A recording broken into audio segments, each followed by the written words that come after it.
She always believed that their love was strong and their marriage honest. But after Harold's death, Margaret discovered a truth he never spoke of, a past buried in war, a letter that changed everything, and a search for answers that could rewrite the story they thought they knew. Before we dive into the story, let me know where you're tuning in from today. She retreated into memory soon after that letter arrived, shifting from present to past in her thoughts. She had lost Harold only 3 weeks earlier. They had been married for 42 years, sharing a gentle, steady life. He was never loud or brash, never given to big confessions. He was predictable in the comforting way. Each morning, he would rise at dawn, prepare 2 cups of tea, though she insisted she needed only 1, and carefully check the roses in the garden. The routine calmed them both. Margaret teased him about it, saying he spent more time coddling the plants than himself. He would grin, a little shy, and say, "Everyone needs something that matters," as though the rose bushes were a personal mission. He had once worked in logistics, or so he claimed, during the Cold War. Margaret, younger then, had not asked many questions. She had been content to hear the occasional mild story about crates and cables. He called it dull. "We just moved stuff around. Boring," he would say, gently redirecting conversation if she pressed for details. Over time, she accepted his reticence. She learned that Harold's quiet extended to deep corners of himself, corners he did not offer for scrutiny. Their marriage thrived on small joys: gardening, reading, sharing simple dinners, rarely venturing beyond the easy harmony they had found. When cancer took him, swiftly and cruelly, Margaret was left adrift. She navigated funeral arrangements like someone in a dream, receiving neighbors who brought casseroles, old friends who shared mild stories of Harold's calm competence. She was not prepared for the letter that appeared in her mailbox 3 weeks after the funeral. A single envelope, addressed in neat handwriting, containing a note scrawled in old paper but fresh ink. It bore Cyrillic script which Margaret could not read. Overwhelmed by curiosity and dread, she went next door to see Yuri, her Russian-born neighbor. Yuri was a kind man in his 50s, known for his excellent homemade piroshki and a slight stoop in his posture. He read the script carefully, a grave expression settling over his face. "It says, 'The debt is paid.'" He paused, flipping the letter over as though expecting more. "It's written in a very formal style. In my country, that phrasing is used for life and death obligations, serious matters, sometimes from older traditions or older times." Margaret felt a chill. She thanked him, returning home with more questions than answers. That evening, she stared at the letter under a bright kitchen light, her mind swirling. Could Harold have been involved in something dangerous, something that left a debt to be paid by someone else? She thought of his careful ways, how sometimes at night she would find him gazing out the bedroom window, lost in thought. She had once or twice asked if he was all right, and he would say he was simply thinking about the old days of moving crates. She decided she needed more clarity. The next day, she visited a university linguist, a polite older man who read the letter and confirmed that the text was indeed recent, even though the paper looked old. "The ink is modern, but the style is Soviet-era in tone," he said. "Also, the writer is likely influenced by Baltic languages, possibly Estonian or Latvian with a Russian base. Odd combination." Margaret's pulse quickened. Harold had once visited the Baltics, mentioning a trip to Riga or Tallinn for a logistics conference. But that was decades ago and only in passing. She returned home to the quiet emptiness, the letter clutched in her hand, determined to find out more. She realized that Harold's locked desk drawers might hold some clue. He had never kept secrets from her, or so she thought, but those drawers had always been carefully locked. She rummaged through the house, found a small ring of keys in a box of his items, and tried them until one fit. Her heart pounded as she slid the drawer open.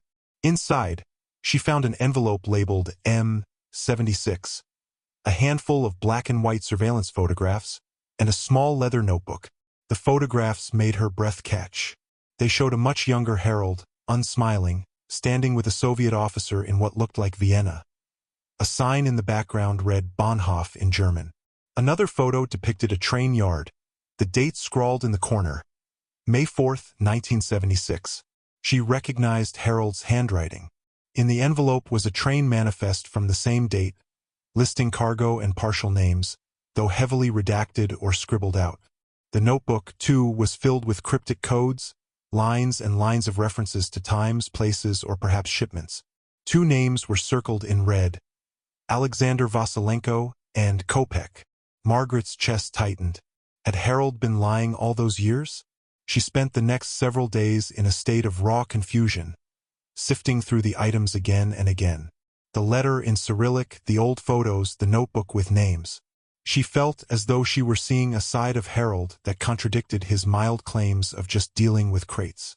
She dreaded calling anyone else for help, but she recognized that she was out of her depth. Finally, she mustered courage and reached out to a friend who worked at the local historical society, who then put her in contact with Professor Helen Travers, a Cold War historian known for her expertise on clandestine operations in Eastern Europe. Their meeting took place in a small cafe near the university. Professor Travers, a tall woman in her 60s, wore glasses perched on the tip of her nose. She examined the photographs, the train manifest, the notebook, and the letter Margaret had brought in a protective sleeve. With each piece, Travers's expression grew more and more thoughtful. At last she looked up. "Margaret," she said gently, "Harold was not handling mere logistics. This is the stuff of espionage, courier operations, hidden drops, intelligence exchanges. The train date, May 4th, 1976, lines up with a rumored defection in Vienna around that time. The name Vasilenko is reminiscent of a known Soviet figure who vanished from official records. Kopek might be a code name for an informant." Margaret felt her throat tighten with mixed relief and fear. "So he was a spy?" Travers shook her head. "Not necessarily. People in such operations had many roles. Some were official intelligence agents, but many were couriers, go-betweens. They carried messages or items. They were cogs in a bigger machine. If Harold was delivering or intercepting items in Vienna, it might have saved or doomed someone's life, depending on the contents. That might be the debt in question." Margaret felt tears prick her eyes.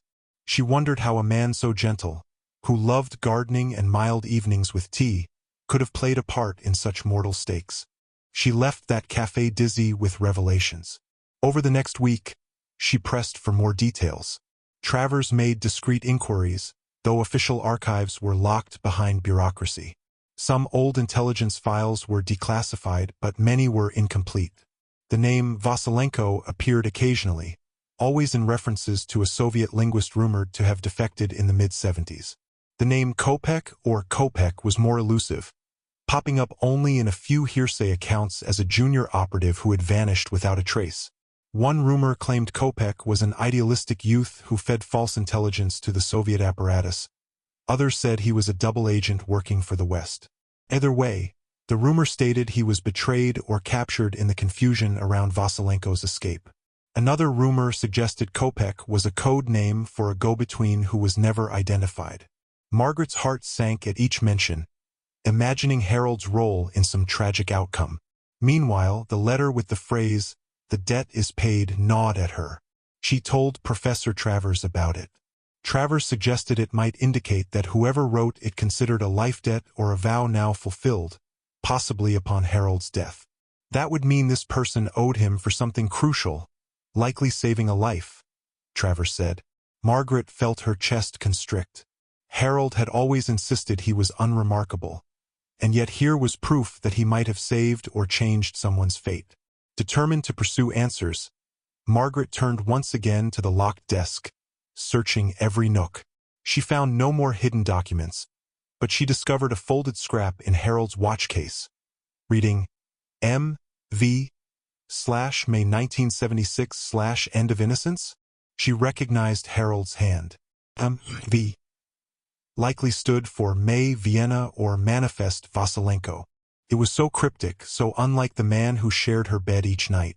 She recalled times when Harold had nightmares, waking with a stifled cry, but he always reassured her it was just an old soldier's dream, though he'd never been a soldier in her knowledge. She realized she might have lived with a man carrying a burden of guilt or secrecy, too heavy to speak aloud. Her nephew, James, a tech-savvy young man, offered to help track any leads online. Through obscure forums dedicated to Cold War mysteries, they found references to a defector named Alexander Vasilenko who eventually vanished into the West, rumored to have ended up in Canada. Another user posted a cryptic note. He survived thanks to a last-minute change in drop coordinates. The courier was never identified. Margaret's breath caught. Harold, the courier, might have switched the location of some exchange to protect Vasilenko. She wondered if Harold had regrets about someone else, this Kopek, who might have paid the price for that switch. The sense of heartbreak deepened. Yet one clue stood out from James's searches. An old reference to Vasilenko living briefly in Tallinn, Estonia, in the early 1990s. Margaret remembered the university linguist's remark that the letter style carried a Baltic influence. Could the letter's author be linked to Vasilenko's circle? Or was it Kopek himself if Kopek survived? The swirling possibilities made Margaret's head spin. At last, she resolved to go to Tallinn. It was a wild notion. She was in her 60s, rarely traveled alone. But she felt compelled. Perhaps there, she might find traces of Harold's hidden involvement, or the person who wrote, "The debt is paid." She gathered her courage, booked a flight, and confided in James, who was worried but supportive. "I'll keep searching from here, Aunt Margaret," he said. "Message me if you need anything." She also updated Professor Travers, who provided a few contacts in Estonia, old colleagues or historians who might help. Margaret left her cozy, rose-scented home with a trembling heart, never imagining she would chase her husband's secrets across the globe. The flight to Tallinn was long, with a layover in Frankfurt. Margaret spent the hours trying to read a light novel, but her mind drifted to thoughts of Harold in the 1970s, younger, perhaps wearing a nondescript coat, carrying coded instructions. She pictured him slipping into a crowded Viennese station, passing sealed envelopes to a man named Vasilenko, or leaving signals for Kopek. Did he fear for his life? Did he carry a gun? She almost laughed at the absurdity of it. Harold was so gentle, so domestic. Yet that gentleness might have cloaked a deeper resolve. She landed in Tallinn on a crisp autumn afternoon. The old city, with its medieval walls and spires, enchanted her at first glance, but she was here on a mission. She stayed in a modest guest house near the historic center, rummaging through the contacts Travers had given her. One was a local researcher who specialized in Soviet archives, another a librarian who might interpret older Estonian documents. Margaret felt her heart flutter with nerves, but she pressed on. She arranged to meet the local researcher, a man named John, in a small cafe near Town Hall Square.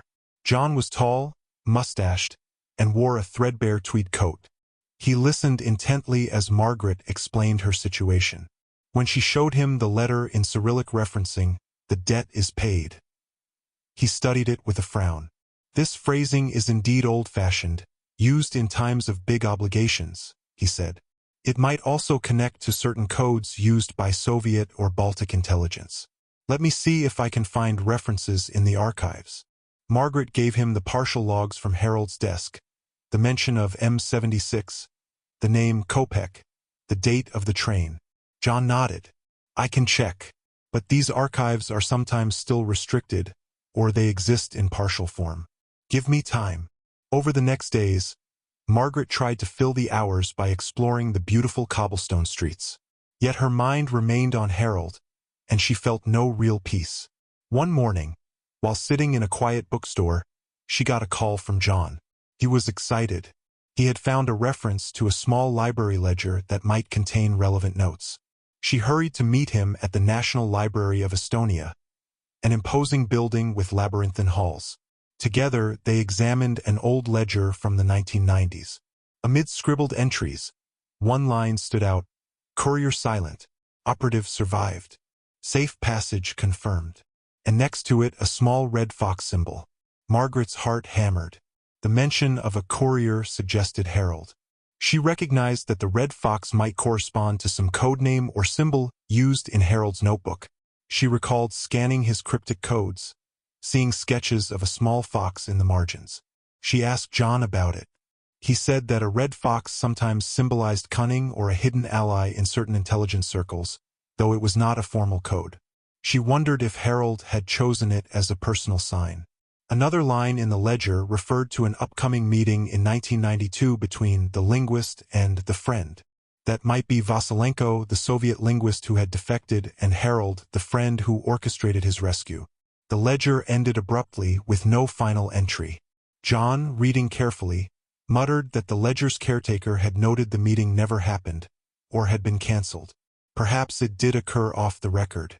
Margaret's breath caught as she imagined Harold traveling quietly to Tallinn after the Soviet collapse, ensuring that Vasilenko was safe. Did that mean Kopek had survived too?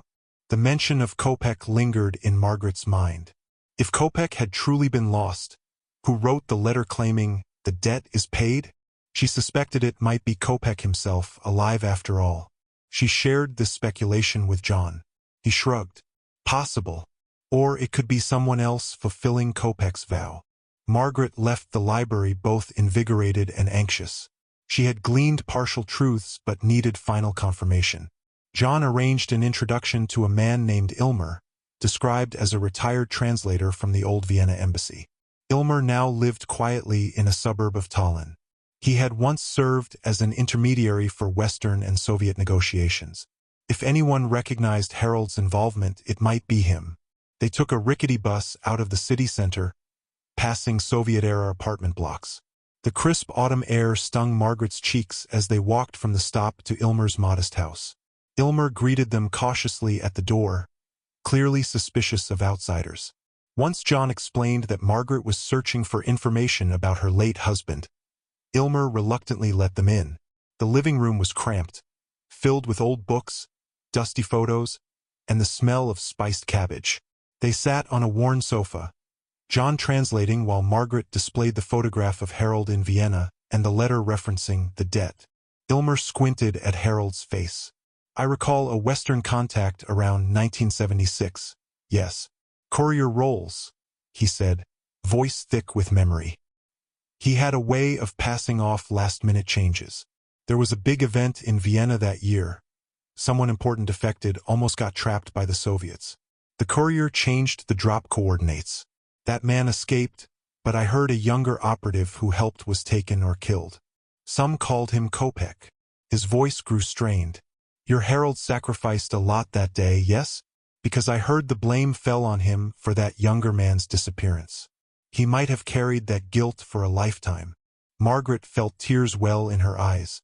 She recalled Harold's calm presence, how he always had a slight sadness at the corners of his eyes, even in joyous moments. Perhaps this was the secret heartbreak he carried. "So Kopek wasn't confirmed dead, though?" she asked. Ilmer slowly shook his head. "Rumor was he vanished. Some said the Soviets grabbed him, others said he melted away, changed identities. No one truly knew. I do know that your husband left the scene convinced Kopek was gone. Maybe that's what haunted him."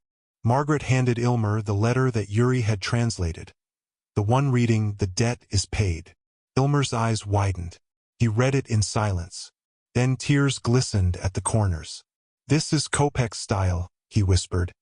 He used formal language, specifically referencing life debt. "If Kopek is alive," he wrote this.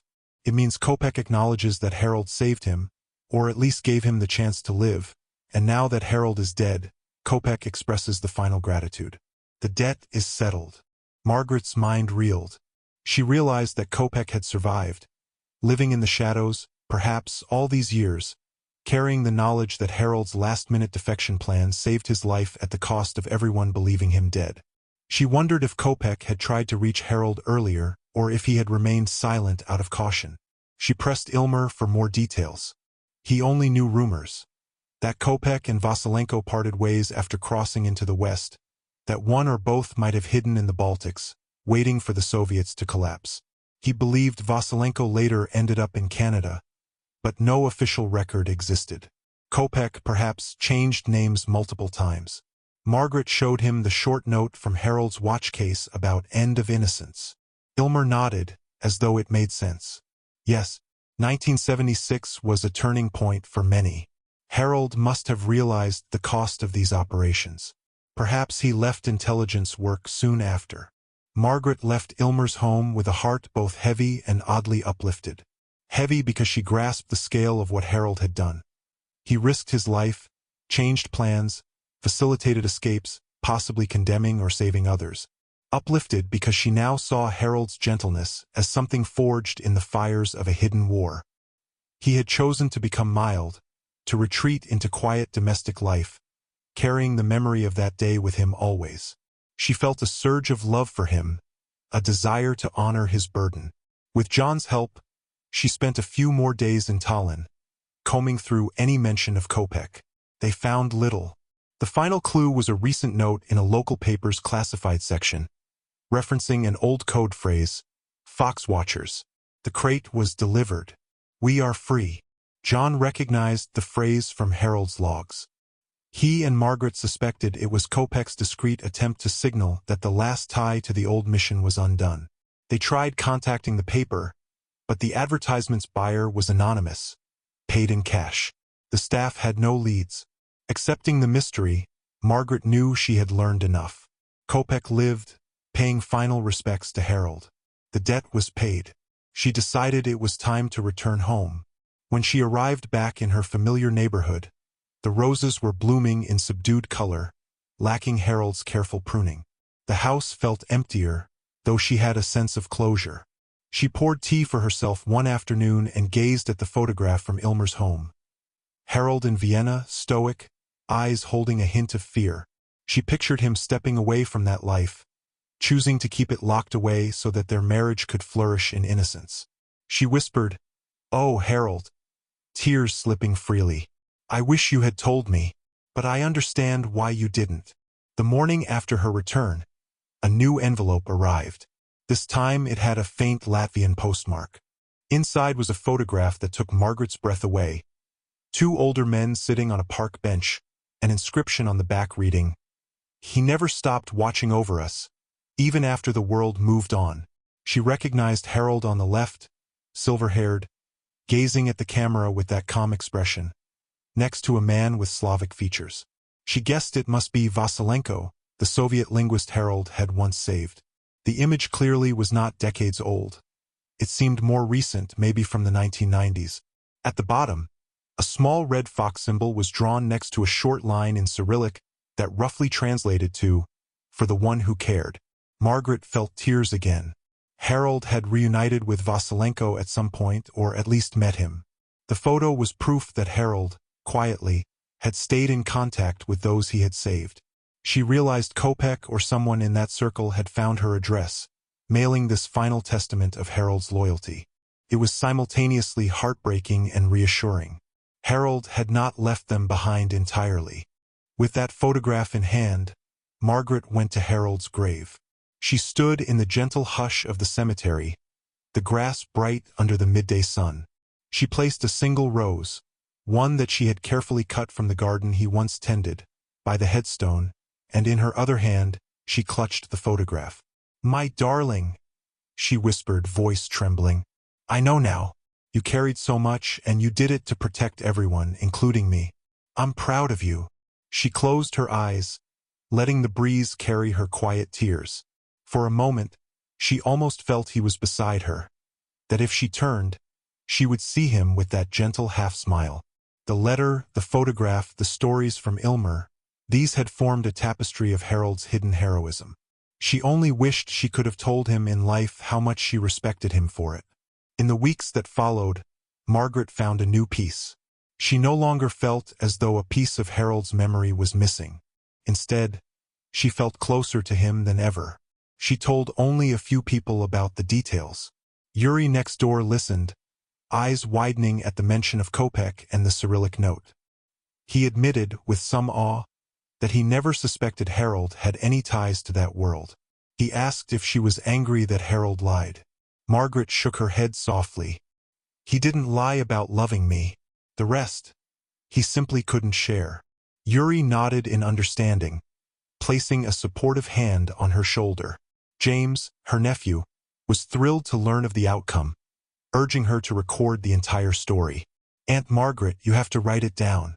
This is a piece of Cold War history that might never be recognized otherwise."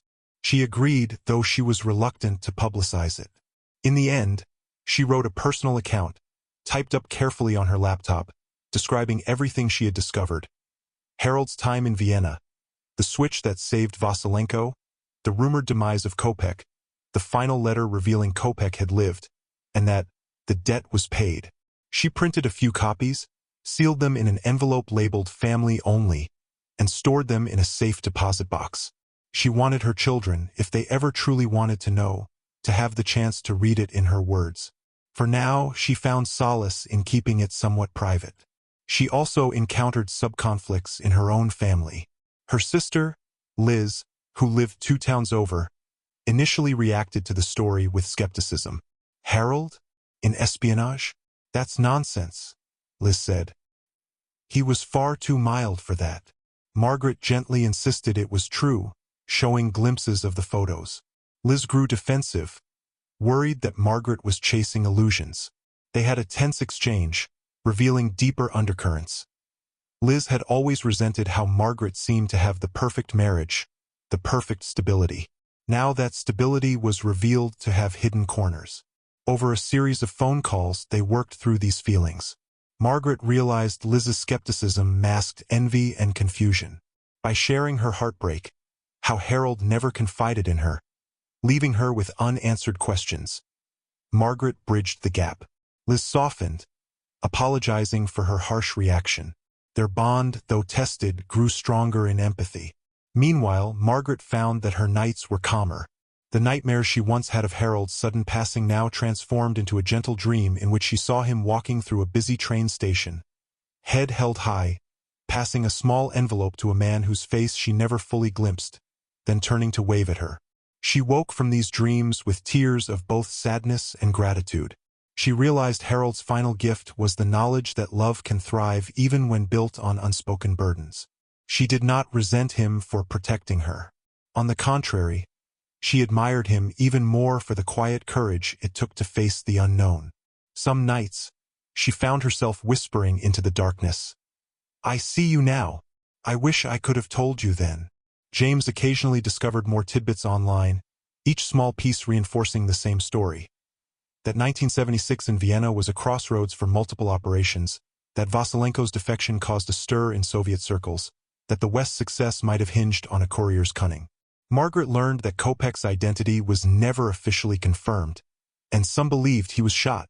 But Kopek's letter implied he was not only alive but grateful.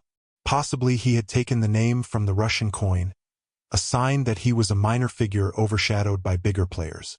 Harold, in switching the drop coordinates, inadvertently or intentionally allowed Kopek to slip away. That act forged a debt in Kopek's eyes, repaid only now that Harold had passed. The drama of it all made Margaret's head spin, but she felt at peace. Harold's final letter, from Kopek, was the closure he never knew in life. The story's tension peaked when Margaret realized that if Kopek was alive, he might be in danger from old enemies or from new ones. She worried that publicly revealing everything might put him at risk. She had no illusions she was being watched, but the slightest doubt lingered. Perhaps it was best to keep the specifics quiet. She shared these thoughts with James, who agreed. "We can't know who else might read about it. Let's leave it in the family." So they agreed not to publicize Harold's name in any online forum. Margaret felt relief at that choice. She wanted to protect Kopek as Harold had done, though now from beyond the grave. In a quieter subplot, Margaret found herself questioning whether her entire marriage was overshadowed by secrets. But with each memory she revisited, she saw how Harold's love had been genuine, consistent, anchored in everyday tenderness. The secrecy, she concluded, was a separate realm of his life, one he had locked away so that it wouldn't taint their shared happiness. She realized that was a gift, not a betrayal. Through these reflections, her own sense of identity evolved. She grew to appreciate that people can be many things at once. Devoted spouses, cunning couriers, gentle gardeners, and silent heroes. At times, she faced dips in morale, especially when she found conflicting scraps of rumors that contradicted the idea that Kopek survived or that Vasilenko thrived. She worried Harold might have sacrificed others unknowingly. But then she would reread that letter, "The debt is paid," and the new envelope from Latvia, and recall the final photo of Harold with Vasilenko. She believed that, at least for those men, the story ended with life, not death. That knowledge lifted her. Sometimes, though, she lay awake at night, her mind imagining the fate of Kopek if Harold had never changed the drop location. Did Harold torment himself with that scenario daily? As the months drifted on, Margaret found a sense of renewed purpose. She tended the rosebushes more diligently, replicating Harold's old methods. She discovered she took solace in routine, but with a new layer of meaning. Each morning, she brewed 2 cups of tea, sipping from one, leaving the other on the table as though for Harold, a quiet homage to their decades of shared mornings. She found that the ache of his absence softened into a tender sorrow, enriched by the knowledge that he had been bigger than the quiet life he let her see. He was a man who shaped destinies in the hush of a Vienna station. She decided to visit the small American military museum in a nearby city, curious if they had any references to logistic couriers in the 1970s. She spent an afternoon in their dusty archives, discovering only minimal nods to hush-hush supply rolls. A curator there listened to her questions, intrigued but wary. She realized that the official record of Harold's involvement might never see public light, that it was locked behind closed intelligence files, or perhaps destroyed decades ago. She left the museum with the odd satisfaction that Harold's legacy lived only in the hearts of those who truly understood. Finally, the day came when she felt compelled to do something special with Harold's old desk contents. She carefully placed the coded notebook, the black and white photos, the letter from Kopek, and the final Latvian photograph all in a small archival box. She wrote on the inside cover, "Harold's True Story," sealing it with a note that read, "For the family, if they wish to know." She tucked it away in a hidden corner of the attic, thinking that perhaps future generations might uncover it. She also included a short letter from herself, explaining how she discovered these secrets, how Harold's gentle soul masked a daring choice that saved lives. Writing it felt cathartic, like weaving a final tapestry of his existence. In the final months of that year, a sense of quiet acceptance embraced her life. She no longer felt the urgent need to investigate. She had found the letter's meaning, traced its origins, learned that Harold once walked a perilous path, learned that the men he saved repaid him in memory and gratitude. That was enough. She took comfort in the small routines, the visits from neighbors, the calls with James. She also set aside time to volunteer at a local library, shelving books. She found an odd kinship with the hush of the stacks, reminiscent of the hush in which Harold operated all those years ago. She found solace in knowledge, in the continuity of stories. She planned one final act of closure, a personal pilgrimage to the place in her own city where Harold was buried. She had visited his grave before, but now she carried not just a single rose, but also a copy of the photograph from Latvia, Harold and Vasilenko. She wanted to leave a physical token of that hidden chapter. Early on a bright morning, she arrived at the cemetery, the air crisp, the sky a pale blue. She stood at Harold's headstone, running her hand over the engraved letters of his name. She set down the rose, careful to tuck the photograph in a protective sleeve, nestling it among the blossoms. Then she spoke aloud, tears catching in her throat. "I see you fully now, Harold, and I love you for everything you were. Thank you for protecting me from your burden, and for teaching me that even the gentlest soul can bear great weight." She paused, breathing in the cool air. "Rest, my darling. The debt is paid." The breeze stirred, rustling leaves across the manicured lawn, and she felt an unspoken presence, as though Harold acknowledged her words. She closed her eyes, letting a wave of gratitude wash over her. The old sense of betrayal or confusion was gone, replaced by acceptance and admiration. Returning home, she found that the emptiness in the house did not sting as sharply as before. She put on the kettle, made a single cup of tea this time. No need to mimic the old routine, for she had said her farewell. That small decision felt like a step into the future. She realized she could honor Harold's memory while also allowing her life to move forward.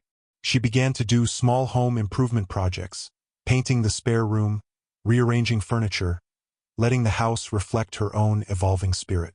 She found renewed closeness with Liz, her sister, who dropped by more often, helping in the garden or sharing stories of their childhood. They talked about Harold openly, weaving in bits of the revelations. Liz softened, admitting she now admired how Margaret had handled it all with grace. Margaret felt that in telling Harold's story, she was keeping him alive, in the sense that his courage shaped the next steps of her life. She even considered adopting a rescue cat for companionship. The cat arrived in a swirl of fur and mischief, reminding her that life persists in new forms. Sometimes, at dusk, she would reflect on Kopech's final letter, how the script said, "The debt is paid." She wondered if Kopech felt sorrow that he never met Harold in person again, or if they had crossed paths without Harold realizing.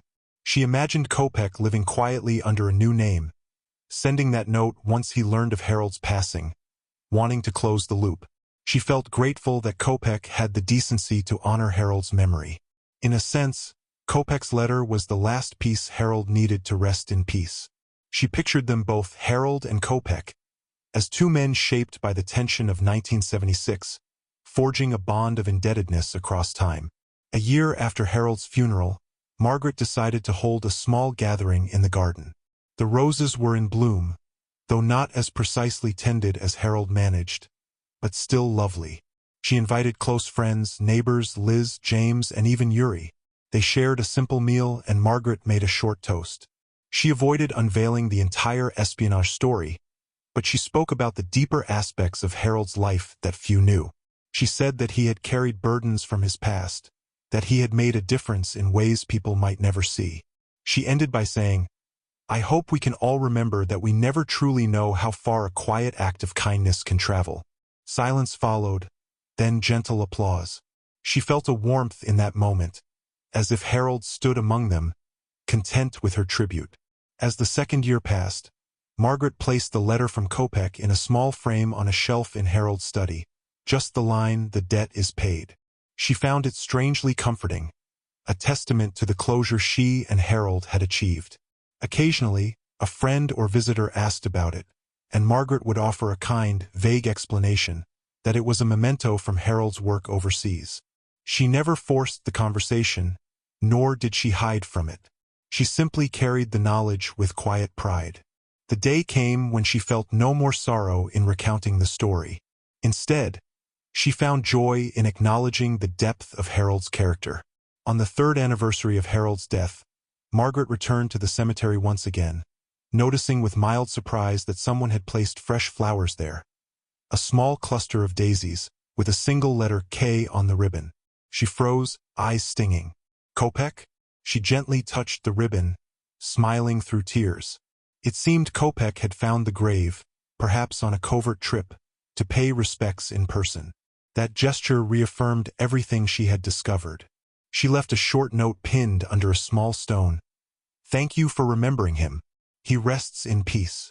That was all she wrote, but it felt like a conversation across intangible boundaries. Time meandered forward. Margaret's life settled into a new normal. She had come a long way from the day the mysterious letter arrived in her mailbox. She no longer flinched at old war references or bristled when neighbors mentioned Harold's name with only a superficial understanding of who he was. She accepted that his legacy needed no public fanfare. It was enough that the people he saved remembered him, that Kopech honored him, that she carried his memory forward with love. One spring afternoon, she found herself writing a letter to Vasilenko. She didn't know his current address, but she had a clue from the photograph that suggested he might be in Canada. She wrote it anyway, an open letter. "Alexander, I believe you knew my Harold better than I realized. I thank you for the photograph. If you ever receive this, know that I see the sacrifice both of you made, and I am grateful." She mailed it to a general address in Ottawa that James had guessed might forward it to him. She received no reply, but the act of sending it gave her a sense of completion, as though she had extended Harold's voice one final time. At last, she felt the story had reached its quiet end. She had no illusions that further letters or revelations would emerge. She liked to believe Kopech and Vasilenko both lived in peace, cherishing the knowledge that Harold's last-minute changes saved them. And she liked to think Harold had found relief in the afterlife, freed from the guilt of believing Kopech was lost. The thought comforted her. Perhaps Kopek's letter arrived precisely when Harold passed, as a cosmic timing that granted him posthumous absolution. She returned to her old routines with renewed appreciation, tending the rose bushes, sharing tea with Liz, volunteering at the library. Each evening, she read a book in Harold's old armchair, as though carrying forward his love of quiet reflection. In these small acts, she felt him near. She recognized that while he had chosen not to share his burdens in life, in death he had allowed her to discover them, to see the nobility behind his silence. That realization made her smile, tears in her eyes. He was never just logistics. He was a messenger, a quiet hero who used cunning and compassion to alter the fate of others. Whenever a neighbor or friend asked how she was doing, she would answer with a gentle smile, "Better every day." They would see the calm in her eyes and assume it was just the normal healing from widowhood. Only Margaret knew the deeper layers, the journey she had taken to unveil Harold's hidden past. She harbored no regret. She cherished the man she married, even more so now that she understood the cost of his silence. She found gratitude in the fact that their marriage had been strong enough to hold a secret so large, a testament to the love that overshadowed every hidden detail. Occasionally, she glanced at the small archival box in the attic, labeled Harold's True Story, feeling a flicker of tenderness. She hoped that someday, perhaps long after she was gone, a curious grandchild might open it, read the logs, see the letter "The debt is paid," marvel at the photograph from Latvia. Then that child or adult might realize that behind every unassuming face can lie a saga of loyalty and sacrifice.